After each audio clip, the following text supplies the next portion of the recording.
May gagawin ka ba ngayon, Angel? Gusto sana kitang yayain. Yayain saan? For dinner. Dinner? Ano meron? May okasyon ba? Wala naman. Sige, susubukan ko. Gusto mo bang sunduin kita mamaya? Ha? Naku, malalaman niyang nakatira ako dito sa bahay ni Owen. Hindi pwede. Hindi na. Pupunta na lang ako. Sabihin mo lang sa akin kung saan. Ayaw mo bang sunduin kita? Wag na. Kaya ko naman. You sure? Oo. Hindi na nagsalita sa kabilang linya sa Ethan, ngunit narinig ko naman ang boss ni Owen, kaya naman pinatay ko na kaagad ang tawag ni Ethan. Kanina pa kita pinatatawag kay Manang. Hindi mo ba narinig? Nainis na lumapit sa akin sa Owen. Binalingay niya ang hawak kong cellphone. Hindi ko akalaing aagawin niya ito mula sa akin. Owen, cellphone ko yan. Hindi ko alam kung anong tinitingnan niya sa cellphone ko. Nakakunot na ang noon nito nang bumaling sa akin. Did Ethan call you? Marahan akong tumango. Niyayaya niya ako mag-dinner mamaya.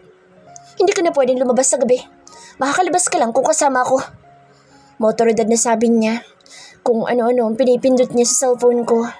Hindi ko rin inaasahan tatanggalin niya ang SIM card ng cellphone ko. Anong ginagawa mo? Hindi siya sumagot. Patuloy niya lang na ginagawa ito. Maging ang kanyang cellphone ay tinanggalan niya rin ng SIM card. Napaawang na lamang ang labi ko nang ilipat niya sa cellphone ko ang kanyang SIM. Bakit mo inilipat sa phone ko ang SIM mo? So that Ethan won't call you anymore. Paano ko siya matatawagan at matatanggihan kung hindi mo kailangang magpaliwanag sa kanya? Hayaan mo siya. Sa dami ng babae dito sa mundo, bakit ikaw pa ang gusto niya makadinner, ha? Naliligaw ba siya sa'yo? Inis ang bumabalot sa mukha ni Owen nang tingnan niya ako. Ewan ko. Baka gusto niya lang nang makakausap, kaya niyayaya niya ako mag-dinner. Kapag niyaya ba mag-dinner, maliligaw agad? Sarkastikong sabi ko sa kanya. Mas tumalim ang mga tingin niya sa akin. Bakit ka ba nagagalit? Sa ginagawa mong yan, iisipin ko tuloy na nagsaselos ka. Nagsaselos ka ba? Bakit ako magsaselos? Hindi ko alam. Baka mahal mo na ako. Hindi mangyayari yun. Biglang kumirot ang dibdib ko. Kung ganun, hayaan mo na lang ako lumabas mamaya para sa dinner namin mamaya ni Ethan. Tumayo ako sa couch. Nagulat na lamang ako nang hawakan niya ang pulusuhan ko. You are not going out tonight. I don't allow you to have dinner with Ethan. Paulit-ulit na nag-remind sa isip ko ang katagang sinabing iyon ni Owen. Mababaliw na yata ako sa kaiisip kung bakit ayaw niya akong payagan. Ewan ko ba sa laking iyon? Kaibigan naman niya si Ethan. Mapagkakatiwalaan naman yung tao, pero kung makapagpigil akala mo, pagmamay-ari niya ang katawan ko. Kainis? Nagpapadyak ang mga paa kong umakyat sa hagdanan. Naligo na lamang ako para mawala ang inis ko. Kapag ako bawal lumabas kasamang kaibigan niya, pero kapag siya, okay lang na makapagkita sa baeng gusto niya. Life is so unfair. Pagkatapos kong maligo ay nagbihis ako ng black sando at black din ang short ko. All black. Para akong namatayan. Namatayan ng puso. Naglipstick na rin ako ng black. Nagmukha tuloy akong bruhita, pero ayos lang yan. Ipapakita ko sa aking asawang kasing tigas ang damdamin sa isang padding ng puwet, ngunit kasing gwapo naman ni Superman. Itinalay ko na rin ang buho ko para tuloy akong a-attend ng Halloween party. Sabagay, malapit na rin naman na ang Halloween. Mas okay ng advance kaysa naman maging late. Nasa hagdanan na ako nang makasalubong ko si Manang Mossy. Hindi ko alam kung bakit tila nagulat siya nang makita ko. Diyos ko, tinakot mo ko na bata ka. Sapo nito ang kanyang dibdib. Bakit ho, Manang? Nakakatakot ho ba mukha ko? Ano ba kasing naisip mo? Tag-ayos ka ng ganyan? Ang itim na labi mo? Tapos ang suot mo lahat itim. Para ka naman papunta sa lamay. Pupunta nga ako, Manang. Biro ko dito. Pupunta saan? Sa lamay ho. Bakit? Sino bang namatay? Halos hindi makapaniwalang tanong ni Manang Mossy. Naniwala nga siya sa sinabi ko. Dadalawin ko ho ang aking pusong patay na patay sa asawa ko. Tila kinikilig na sabi ko. Biglang natawa si Manang Mossy. Aba, talaga nga naman oh. Pag-ibig nga naman. Namamatay palang puso. O hala, sige. Dalawin mo ng asawa mo, baka mas lalong mamatay iyan. Pabiro din naman ang sabi ni Manang sa akin. Nagtawanan kami. Sinong namatay? Pareho kaming napalingon ni Manang nang makitang nasa likuran niya si Owen. Kunot na kunot ang noon nito sabay tingin sa akin. Nang magtama ang aming paningin ay bigla itong napaubo. Sinuyod niya ako ng tingin mula ulo hanggang sa akin talampakan. Muli siyang napaubo. Ano naman yung trip mo? Kunot na kunot pa rin ang kanyang noo. Bakit?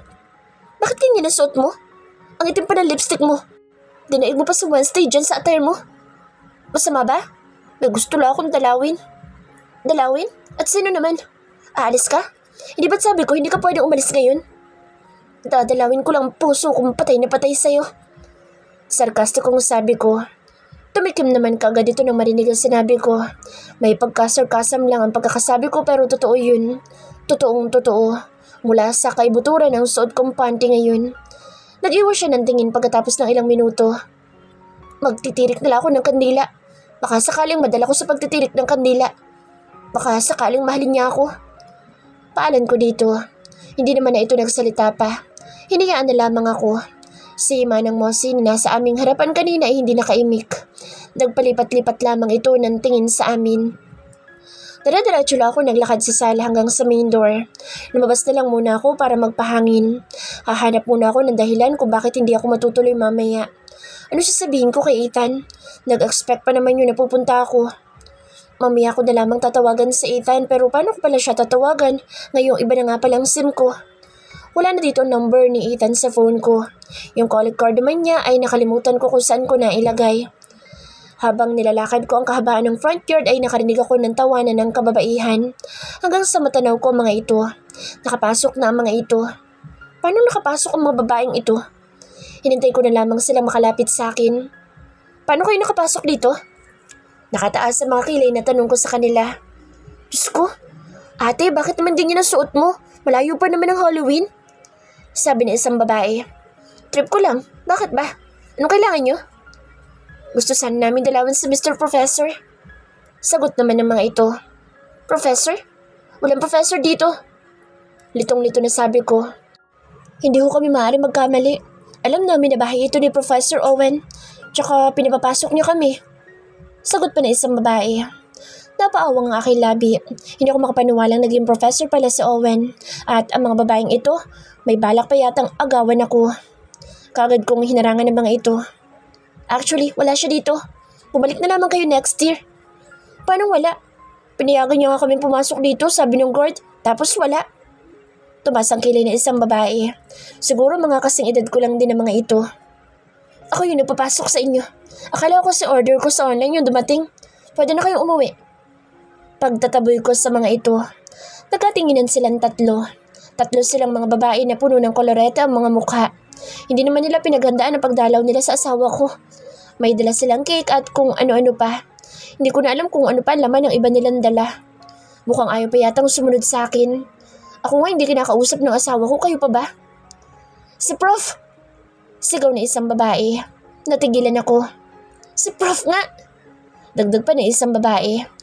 Sabay-sabay silang kumaway. Hindi ko na rin napigilan pa ang sarili kong lingunin ang likuran ko.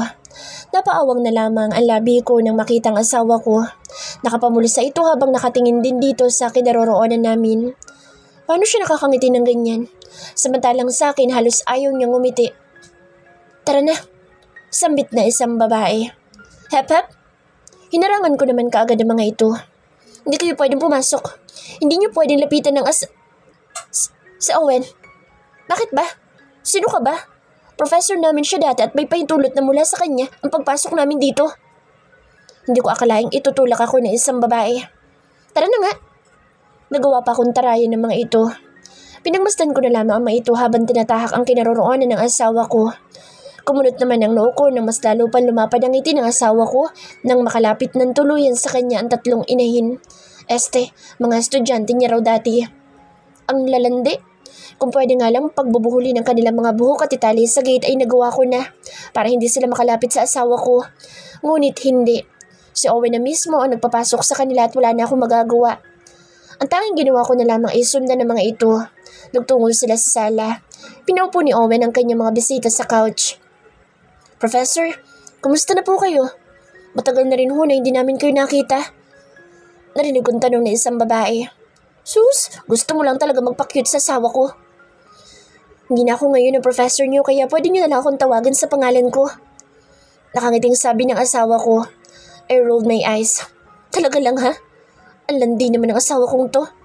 Ay, talaga ho? Tuwang-tuwa naman itong babaeng maikli ang buhok. Nakakainis. Nanatili lamang akong nagtatago dito sa partition para hindi nila ako makita. Nagmukha na nga akong asong ulol dito. Kung ganun, Owen na ho ang itatawag namin sa inyo. Yeah, sure.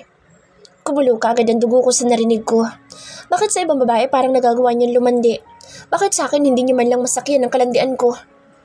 Mas nasanay ho yata kaming tawagin kayong professor. Pwede ho bang ganun pa rin ang itatawag ko sa inyo? Tanong naman ng babaeng mahaba ang buhok at blonde. Kung yun ang gusto mo, okay lang naman sa akin. Sagot naman ng asawa ko. Para ho sa inyo, professor.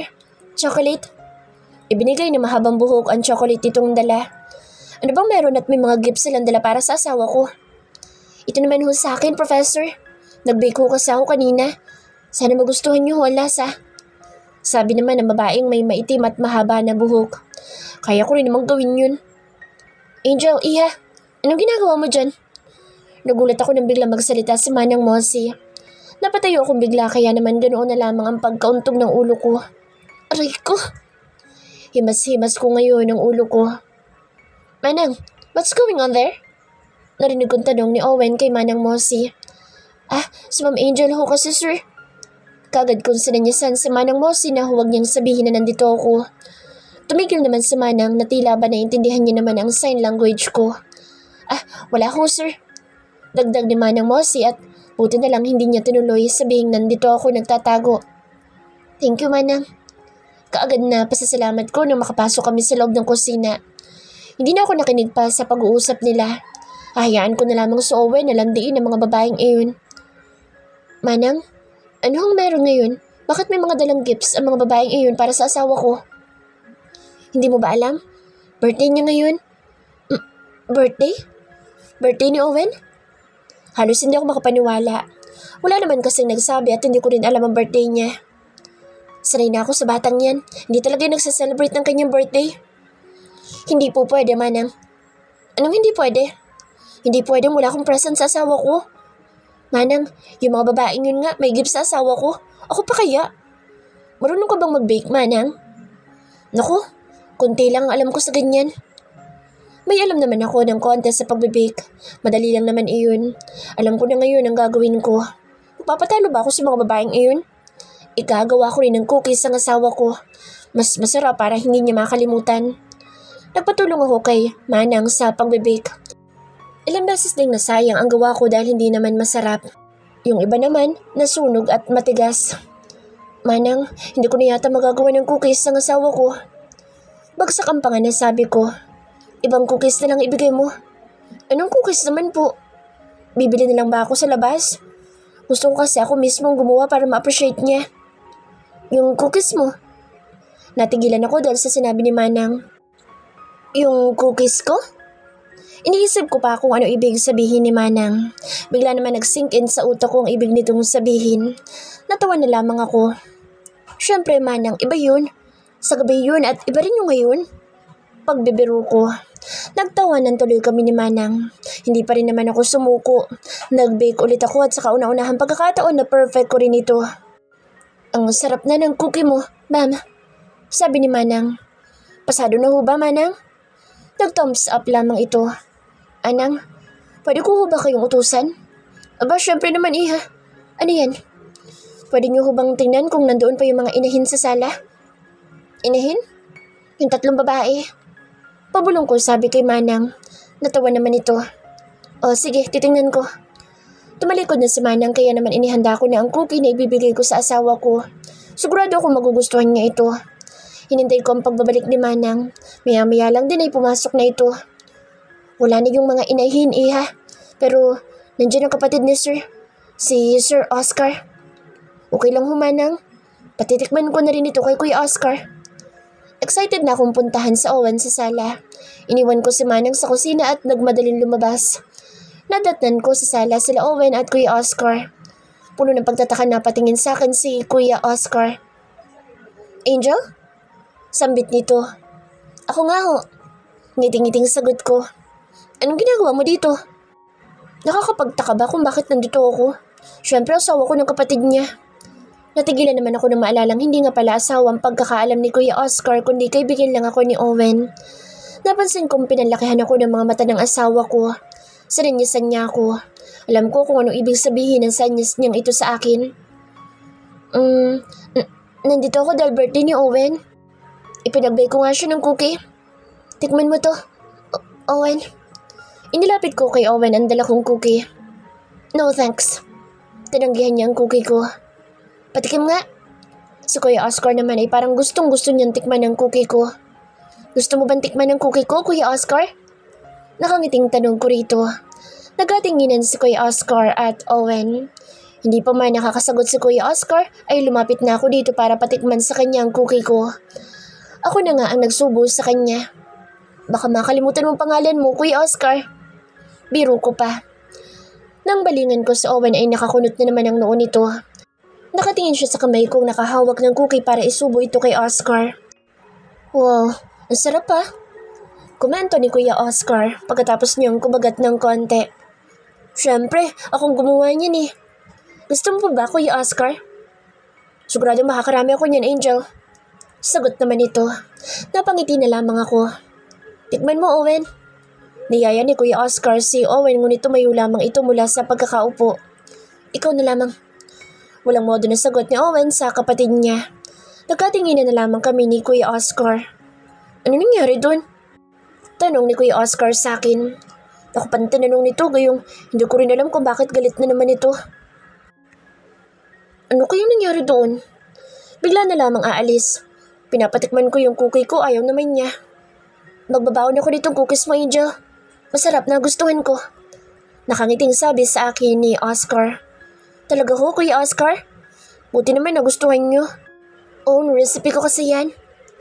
Halos hindi makapaniwala si Oscar sa sinabi ko. May ganun? Oo naman, Kuya Oscar. Nakangiting sabi ko. Teka lang ho, Kuya. Susundan ko lang sa Owen. Suyuin mo muna, baka nagtatampo. Pabirong sabi nito. Hindi na ako nagtagal at kaagad na sinundan ng asawa ko. Lumabas ito ng bahay. Mabuti na lang naabutan ko pa siyang nakatayo sa wishing fountain. Owen! Tawag ko. Hindi man lang ito lumingon hanggang sa tuluyan na akong makalapit sa kanya. Anong ginagawa mo? Nag-wish ka ba? Kung ganun, anong wish mo? I don't have a wish. Tipid na sagot nito. Kung ganun, anong ginagawa mo dito sa tapat ng wishing fountain? Teka, may piso ka ba dyan? Nangangapa ako sa aking bulsa. Nagbabaka sakali makahanap ng piso. Gusto kong mag-wish. Sinamaan lamang niya ako ng tingin. Sa wakas nakahanap rin ako ng piso. Pumikit ako pagkatapos ay inihagis ito. Binalingan kong muli ang asawa ko. Nakatingin siya sa akin na parabang nawiwirduhan sa akin. Anong wish mo? Kunot noong tanong nito. Wish ko? Sana tumuwid na yung baluktot. Baluktot? Hindi niya ako pinatapos sa pagsasalita. Sana tumuwid na yung baluktot mong pag-iisip. Yun yung wish ko. Nakangising sabi ko sa kanya. What? Nagsalubong ang kanyang mga kilay. Hindi baluktot ang pag-iisip ko, no? Kung hindi, bakit ayaw mong tikman itong cookie ko? Tikman mo, no? Inilapit ko sa kanya ang cookie na hawak ko. Wala na siyang nagawa na isubo ko ito sa kanya ng tuluyan. Natagalan bago niya itong inuya. Hinihintay ko ang kanyang magiging reaksyon. Ito na ba yung masarap para sa'yo? Natigilan ako dahil sa naging reaksyon niya. Hindi ba masarap? Hindi siya sumagot. Sa halip na sumagot ay tinalukuran niya lamang ako. Ako naman itong parang aso na sunod sa kanya. Owen! What? Gusto mo bang gumawa ulit ako? Don't waste your time, di makalipad. Tuluyan niya na akong iniwan. Natulala na lamang ako sandali. Hindi niya nagustuhan ang gawa ko. Ano? Singal ni Owen nang marinig ang sinabi ni Oscar. May bahay ka, ngunit gusto mo dito magstay sa bahay ko? 1 linggo lang naman. Ano bang kinakatakot mo kung dito ako mag-stay? Dati naman natutulog ako dito kahit ilang buwan ko gusto. Iba na ngayon. Anong naiiba? Dahil ba nandito yung kaibigan mo? Sa Angel? Tapatin mo nga ako. Ano ba talaga ang babaeng yun? Kaibigan mo ba talaga yun o may iba pa na namamagitan sa inyong dalawa? She's just my friend. Then, let me stay here for at least a week. Nasapo ni Owen ang kanyang noo. Hindi niya alam kung paano pa itatago sa kapatid sa Angel. Hindi niya alam kung maniniwala pa ba itong kaibigan niya lang ang dalaga. Ngayong dito ito nakatira sa bahay niya. You know what? Let's just drink. I miss drinking alcohol. Tumayo ito mula sa pagkakaupo sa couch. Wala nang nagawa sa Owen kundi pumayag na lang. Namimiss na rin naman na niya ang uminom. Sabay na silang nagtungo sa minibar. It looks like you've renovated it. Ilang buwan pa lang ako hindi nakakadalaw dito, marami nang nagbago. I still remember when I renovated it. At that time, I was broken-hearted. I spent my time here and then I went to the bar to forget and I met Angel, who I never thought would be my wife. Owen, untag na Oscar. Natulala ka na yata. Pansin ito. I just remembered something. Nagsalin siya ng champagne. Ganoon din sa wine glass ni Oscar. Sanalinin niya rin ito. Cheers! Alok niya dito. Itinaas naman ni Oscar sa ere ang kanyang champagne at sabay silang lumagok. Ilang minuto na silang nagiinom sa minibar at medyo nahihilo na rin siya. At ang kuya Oscar niya naman ay ganoon din. Alam mo, si Angel, nakakatuwang babaeng yun. Bigla namang naisingit ni Oscar si Angel sa usapan. Bakit nadamay si Angel sa usapan? Natawa naman sa Oscar. Kasi ang cute niya. Cute? San banda? Baka naman kunwari ka lang, Owen. Pero ang totoo, may gusto ko na dyan sa kaibigan mo. Muling natawa sa Oscar. No, kahit kailan hindi ko magugustuhan ng babaeng yun. Hindi mo lang alam, nagdadala ng kamalasan sa akin yun. Kapag kasama kong babaeng yun, asahan mong may malas na darating. Kung malas pala, bakit siya nandito? Bakit iniyaan mong tumira siya dito? Siguro tulak ka ng bibig at kabig naman ng dibdib, ano, bro? Huwag na natin siyang pag-usapan. Natawa naman sa Oscar. At sabihin mo, ayaw mong pag-usapan dahil nagkakagusto ko na sa kanya. Mahirap yan, bro. Mahirap labanan yan. Tukso pang muli ni Oscar. Hindi na nakapagsalita sa Owen. Sumali na lamang ito ng champagne sa baso niya at kagad na ininom ito. Manang Mosi. Tawag ko kay Manang dahil hindi ko na alam ang gagawin ko.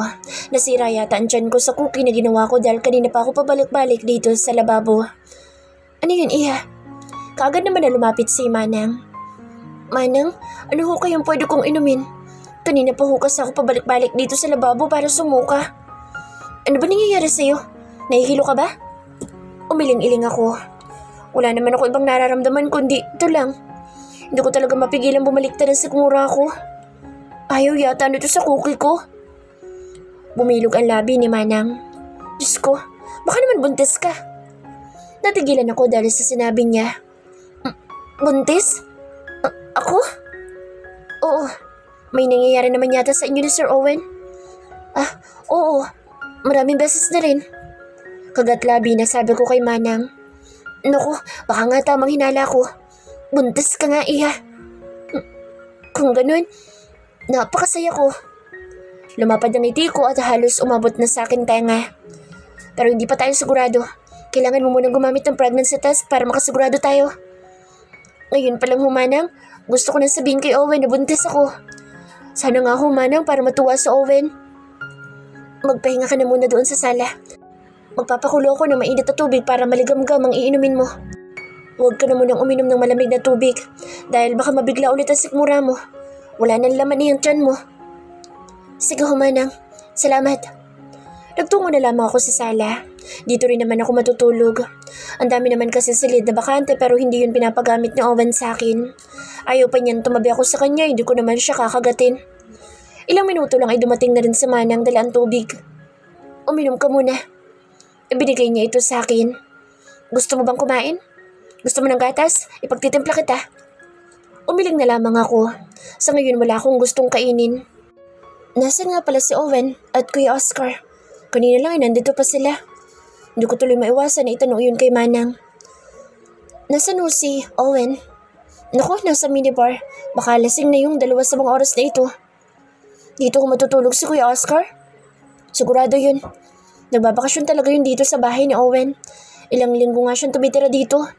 Ngayon na nga lang ulit bumalik yun dito pagkatapos ng ilang buwan. Matagal pa pala namin makakasama si Kuya Oscar. Gusto mo talaga nasusolo si Sir Owen. Tukso ni Manang sa akin. Hindi ko kasi malalambing sa Owen. Nandito kasi si Kuya Oscar. Pwede mo naman lambingin. Puntahan mo sa kwarto ang asawa mo. Akitin mo. Talaga ba, Manang?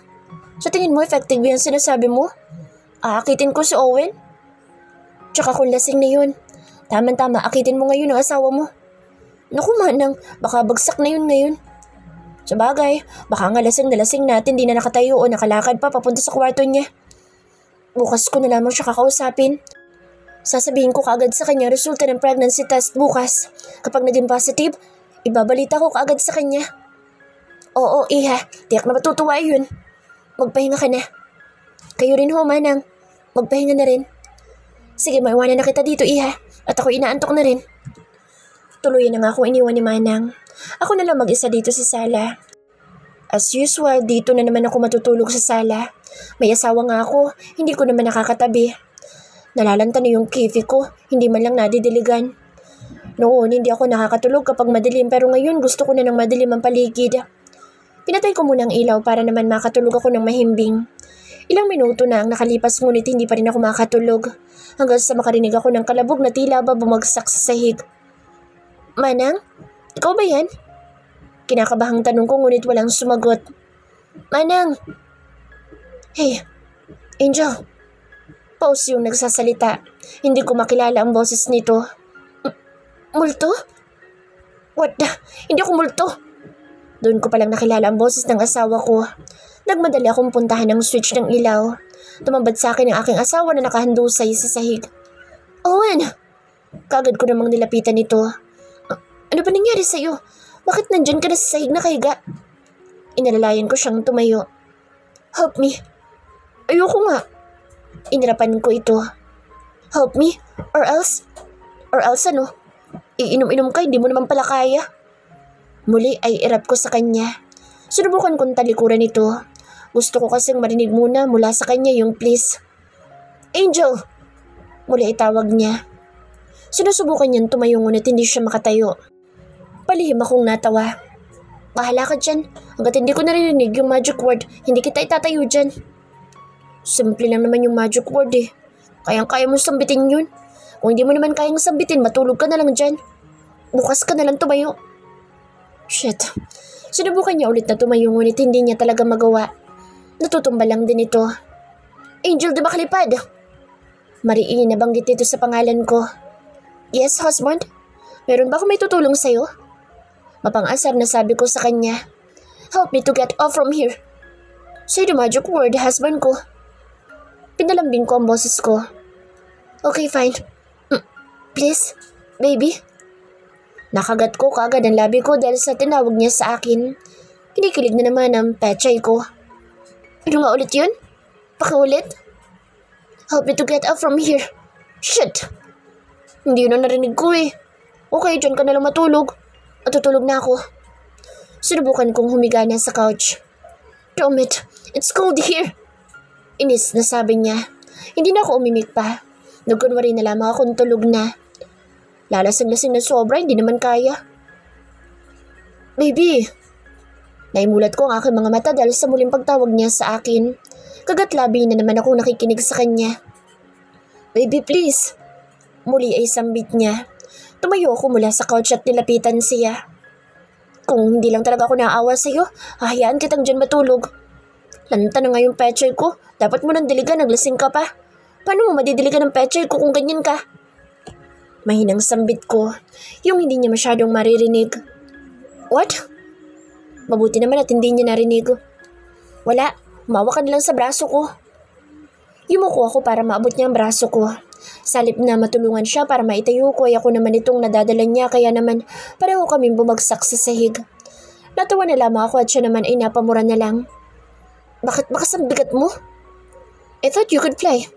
Now use your wings, Angel, di makalipad. Nalalasing nitong sabi sa akin. Hindi ako makakalipad sa ngayon. Di ko suotong whisper with wings. Ano ba yung whisper with wings na yan? Bakit mo palagi sinasabi yan? Nalalasing ulit na tanong nito. Hindi mo ba alam na kami mga babae gumagamit nun tuwing mainit ang ulo namin? Yun ang ginagamit namin. Bakit mo tinatanong? Gusto mo rin bang gumamit nun? I will try. Bigla akong natawa. Bakit ka natawa ha? Wala. Bukas bibigyan kita para naman mabawasan yung init ng ulo mo. Pabrong sabi ko sa kanya. Hindi niya alam na ginagamit iyon tuwing may period ang mga babae. Hindi ko naman mapigilan ang aking pagtawa. Niloloko mo ba ako? Bakit naman kita lolokohin? Hindi ko talaga mapigilan ang pagtawa ko. Humawak ka na ulit sa braso ko at tatayo na tayo. Humawak naman siya sa braso ko. Sa wakas nagawa ko rin naman siyang itayo. Ang bigat niya talaga. Inalalayan ko siya para makaupo sa couch. Ipagtitimpla muna kita ng kape para mainitan yung tiyan mo. Sinubukan ko nang umalis tabi niya ngunit natigilan ako nang makarinig ng mga footsteps papalapit sa amin. Kuya Oscar? Sambit ko nang makita ito. Pasuray-suray din ang lakad nito. Mabuti pa nga si Kuya Oscar at nakakalakad pa pero itong asawa ko parang nasobrahan yata sa inom at kahit pagtayo hindi na magawa. Pero maayos pa naman siyang makausap. Angel, lasing ka pa pala. Lasing na sabi nito. Oo. Si Owen kasi naasikaso ko pa. Ikaw, ano pang ginagawa mo rito, Kuya Oscar? Gusto ko sana ng coffee. Tama-tama, magtitimpla rin ako ng coffee ni Owen. Isasabay ko na rin kayo, Kuya Oscar. Ako na gagawa ng coffee mo. Hintayin mo na lang ako doon sa tabi ni Owen. Talaga? Salamat kung ganun, Angel. Ang swerte naman yata ng kapatid ko at nagkaroon siya ng kaibigang katulad mo. Walang anuman ho, Kuya. Sige na ho, umupo na kayo sa tabi ni Owen. Nang balingan ko sa Owen, nakapikit na ang mga mata nito. Mukhang tulog na yata.